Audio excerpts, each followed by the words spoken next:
to ever do it, one that absolutely loves his university. So Dak, thank you, but it's great to be here. It's great to be in Dallas. You look at it, 7 months.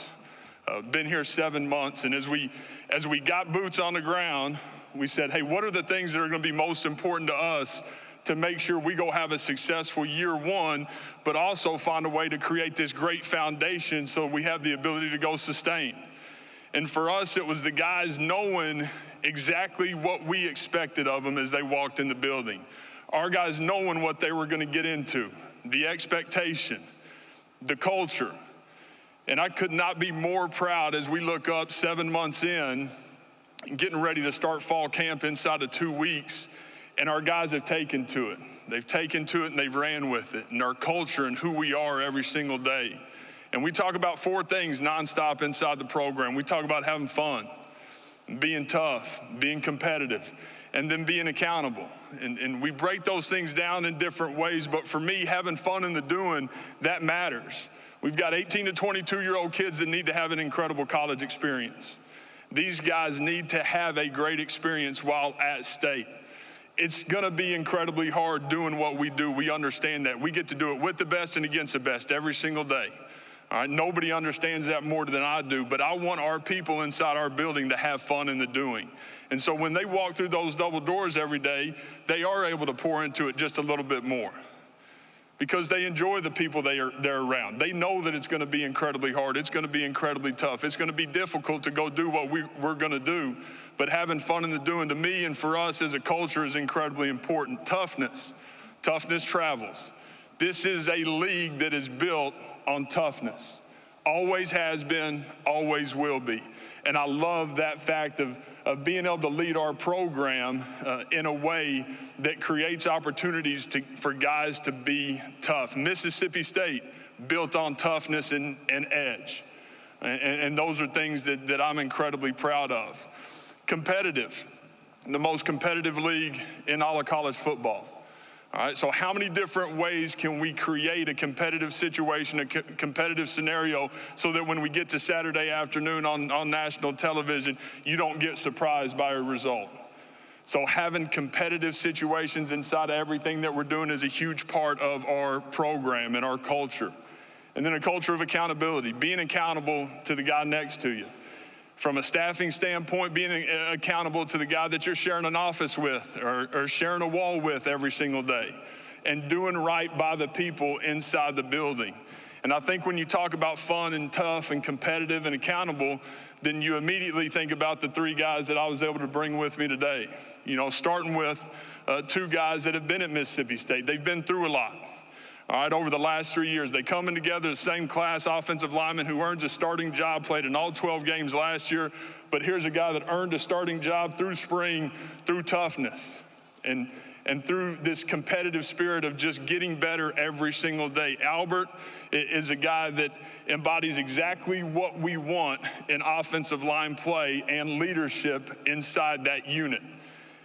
Here's a guy that's a college graduate. He's from Alberta. Heads to Tampa. Now he's made his way to Starkville, Mississippi, and is creating this great life for himself because he invests in himself every single day. Our in-state guy that grew up a Bulldog, John Lewis. Again, a guy that played 12 ball games for us last year, has some experience, but has earned this starting role through spring football. And he's done it through consistency and toughness and leadership and accountability. And Jay Lou's a guy very similar. We get to town, create a position change for him, not playing on the line of scrimmage anymore, stacking back, playing as a second-level player, and this is a guy that has taken it and run with it and has accepted the change and been a guy that's going to play at a really high level but be a huge part of our program as we move this thing forward. I think for all of us, we understand being a QB guy, calling the plays, getting the right quarterback was something we had to get done.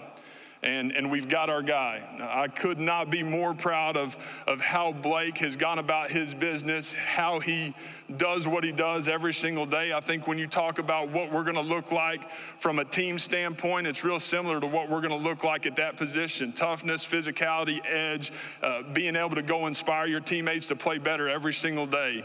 And that's what Blake's done. He's put us in a position to get off the ground the way we need to. And when I watched him play, I said, man, that's our kind of guy. That's my kind of guy. And so having him year one has been huge. So again, could not be more thankful to be here, could not be more grateful to our administration to have the opportunity to represent Mississippi State at SEC Media Days. And with that, we'll open it up. Coach, thank you for your opening comments. If you have a question, please raise your hand and microphone will get it to you. Please state your name and affiliation. Grant, Kylie, and Edley will be running the microphones for us today. So, Coach, we'll start right up here in front of me in the front row. Bob. Here you go. How you doing? Hey, Jeff, Bob Holt, Arkansas Democrat Gazette. How you doing? Good. Yeah, I had a two-parter, if that's okay. I think I read this right. No returning starters on offense, only 2 on defense. I know it's a new staff, but how daunting is that? And then I saw this on social media, so it must be true that Nick Saban said he tried to hire you to Alabama when he was at OU. I wonder if you could kind of take us through that. Yeah, part one of the question, have talked about it a lot today already, but, the climate of college football, where we're at, the portal cycle that ended in December was a huge part for us having a chance to have success year one. We're talking about our starting quarterback, 3 of the 5 starting O-linemen, 2 receivers, starting running back, and then on the defensive side, we'll have 3 starters from the portal as well. So being able to get off the ground was a huge part of it. That's not who we want to be. We're going to create edge, and we're going to be able to sustain as a program because we've got great proximity to players. We're going to be a developmental program. We've got great junior colleges inside our state, which has advantaged us. And so those are the things that as we move forward, it will look a little bit different. But for year one, we got guys that will go out there week one that have played a lot of ball, just not a lot of ball at Davis Wade. Part two, Coach Saban, just an honor to have conversations with him as we went through some things. Could not be more thankful for opportunity, and at the time it was something where I felt like needed to be exactly where my feet were, and he did pretty good. Coach, we'll go over here to our right-hand side, about 3/4 of the way back. Hey, Jeff, John Sokoloff with WCBI TV in Mississippi.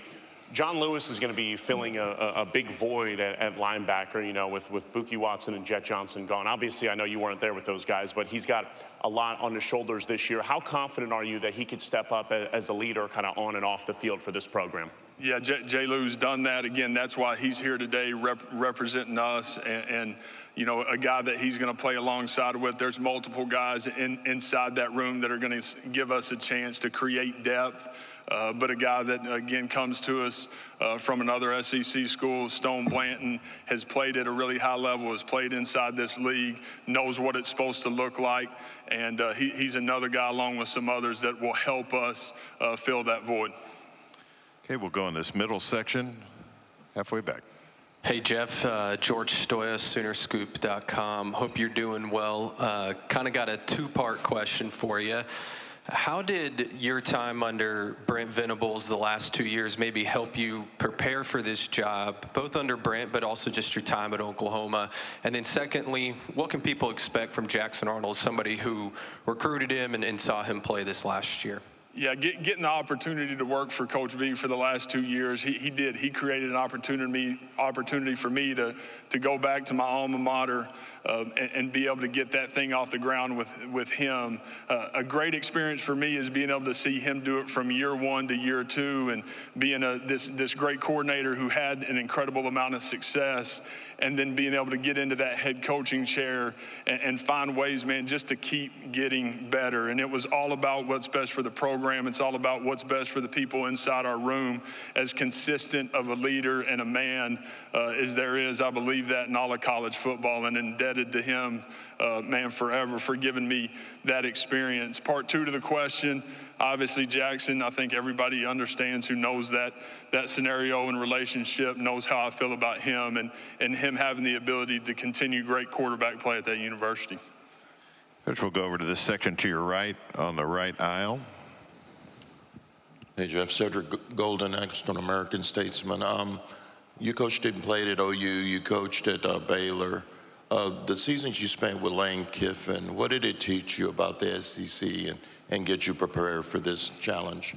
Yeah, I think without a doubt, just understanding the week-to-week grind of it, and have talked about this already today, but you know, it's not week 3, 4, and 5. It is truly week 8 through 12, and understanding the lines of scrimmage, the depth that you have to find a way to develop through the season to create depth at all positions, but most importantly at the lines of scrimmage is something that is, to me, an advantage because of living it. Hey, Coach, we'll go right in front of me, 3 rows back. Barry. Yeah, Jeff, Barry Trammell, Tulsa World. You're coming into the SEC when it's tougher than ever with OU and Texas coming in, but you're also coming in when the 12-team playoff arrives. Yeah. What does that opportunity do for a program like Mississippi State, which is outside the Alabama-Georgia axis? Sure. You don't necessarily have to win the SEC or get to Atlanta to make the playoff. What could that do for a program like Mississippi State? Well, I think there's nothing but good coming from the expanded playoff. You know, you have the opportunity to not be perfect in the regular season and then get in and go chase it and have a chance to win a championship. I think for all of college football, the excitement and the fan bases, for us as specifically Mississippi State, I think it opens a door and it creates a door, and we'll always and forever make sure that we're talking about maximizing every day, every opportunity, every single season, and fighting like heck to be in that top 12. We'll go down the center aisle again. Hey, Jeff, Colin Wilson with the Action Network. Everywhere you've gone, you've had a top 10 tempo pace with your offense, usually about 23 seconds per play. With the new rules of having communication till 15 seconds left on the clock, do you see yourself using all 15 seconds, or going even faster to confuse defenses that may have that communication? Yeah, I think a little bit of that is a balancing act. I really do, and being able to still have some ball control and some game control while creating great tempo and great opportunity through how we play. So we'll never be any different than what we've been from the mindset of knowing that we get to dictate how the game is played because we have the football. That will forever be the case. So being the aggressor and being pedal down will be who we are, but being able to change the pace a little bit more, I think it makes it a lot easier being able to have communication. Okay, we'll go over to this section on your right on the far aisle. Coach, Hunter Dawkins, the Gazebo Gazette, Super Talk News, Mississippi Media.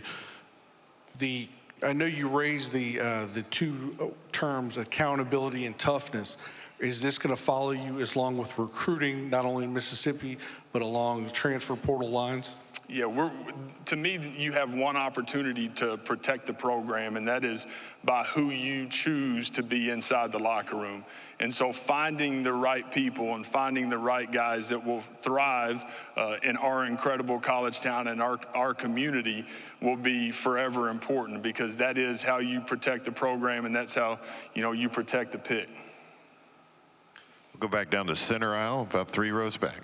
Coach, Emily Grace McWhorter from The Next Round. As you look back at the stops you made before becoming a head coach, what's the best practice or piece of advice that you got to make it to this point? Yeah, I think consistency and being exactly who you are, being comfortable enough in your own skin to where when it doesn't go perfect, not changing.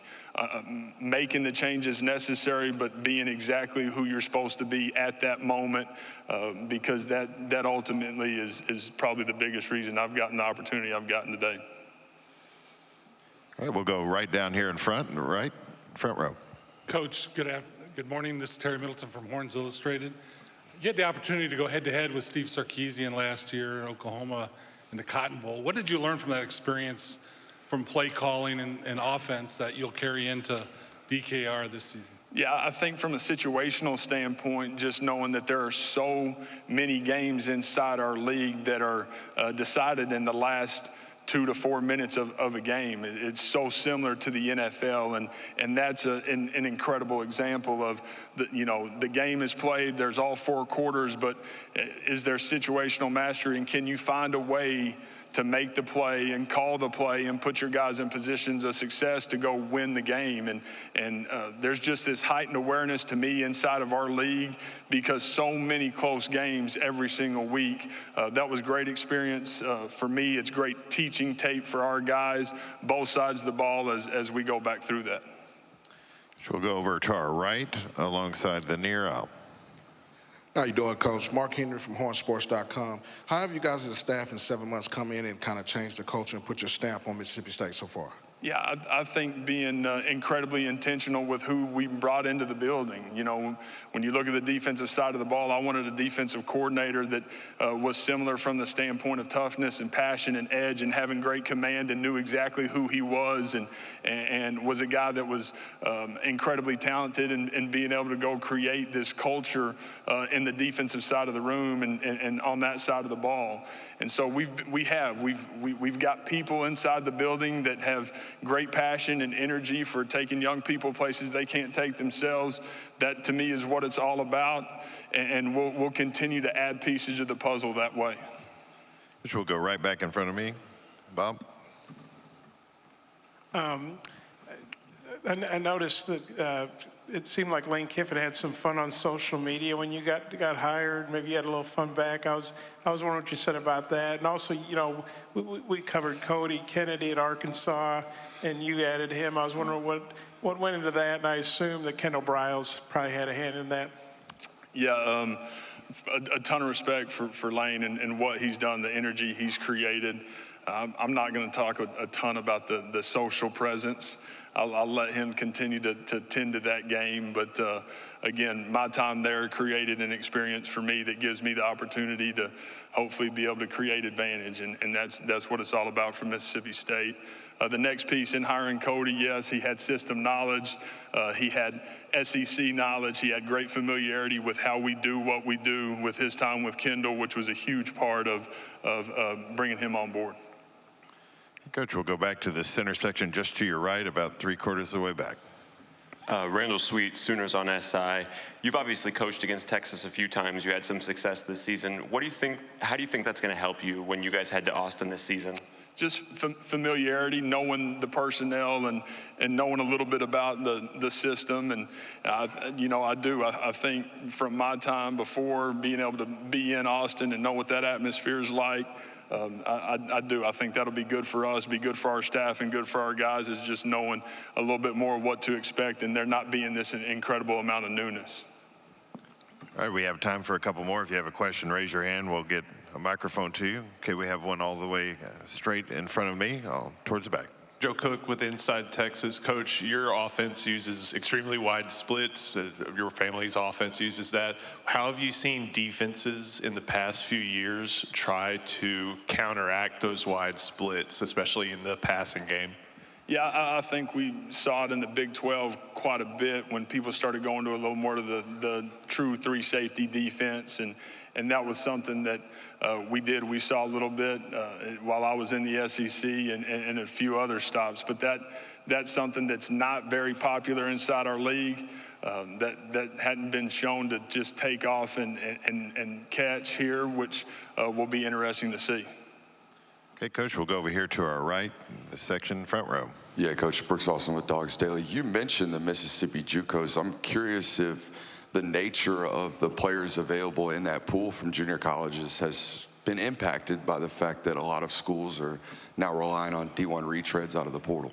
Yeah, I do. I think it's not being recruited as hard as maybe it once was because of the transfer cycles and the portal windows. And again, I think I mentioned it in here, I've talked about it today, but to me that's advantage us because there's still such great players inside our junior college ranks inside the state. Signed a good amount this past year and hoping to do so in this next cycle, which is going to be big for us.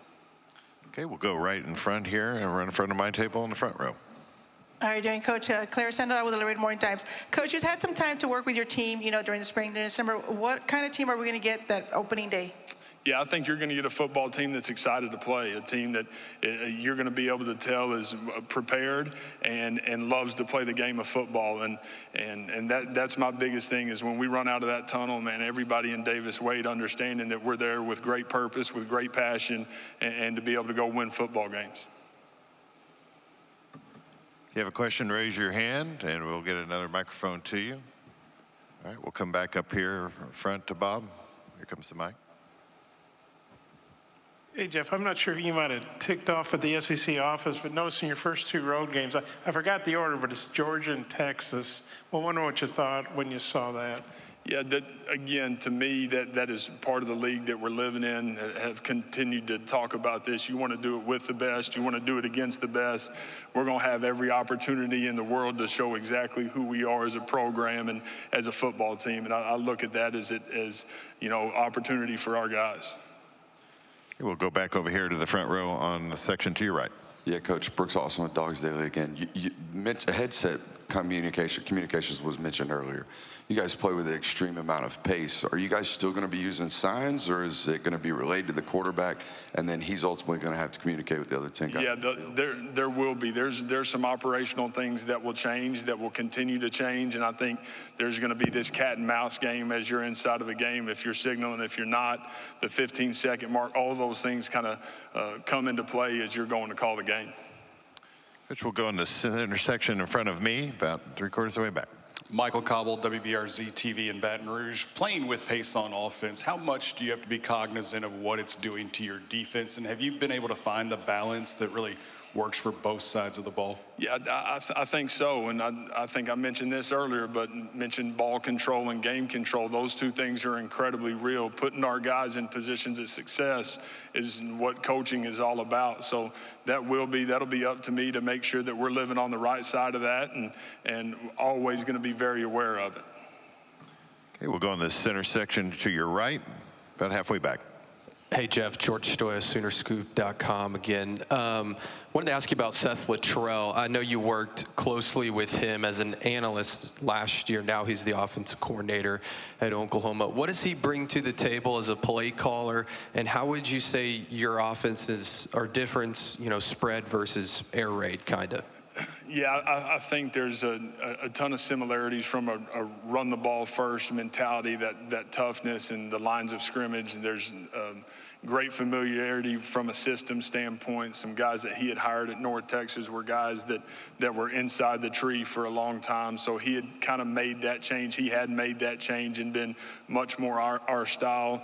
You know, he brings a ton of experience. He just brings experience as a head football coach. He brings great experience as a coordinator and a play caller, and a guy that's done it at a really high level. He does right by the people, does right by the kids, and he's going to fight his butt off for his university.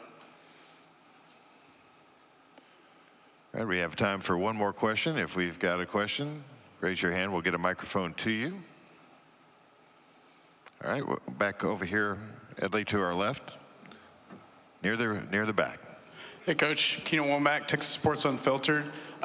So the SEC typically in the past has been considered a defensive league, but that seems to be changing over the last few years. We've seen explosive offenses come through. Seems to be kind of your brand of football. How do you think the future of the SEC looks balancing offense and defense? Yeah, I think time will tell, but there's going to be great give and take. There's such great defensive coordinators inside our league, and there's such great defensive players inside our league that I never see it truly being lopsided the other way. And I do. I think that's because of what our league is based on and the tradition of it and who everybody is. Coach Lebby, thank you for your time this morning. Great. Thank y'all. Hail State.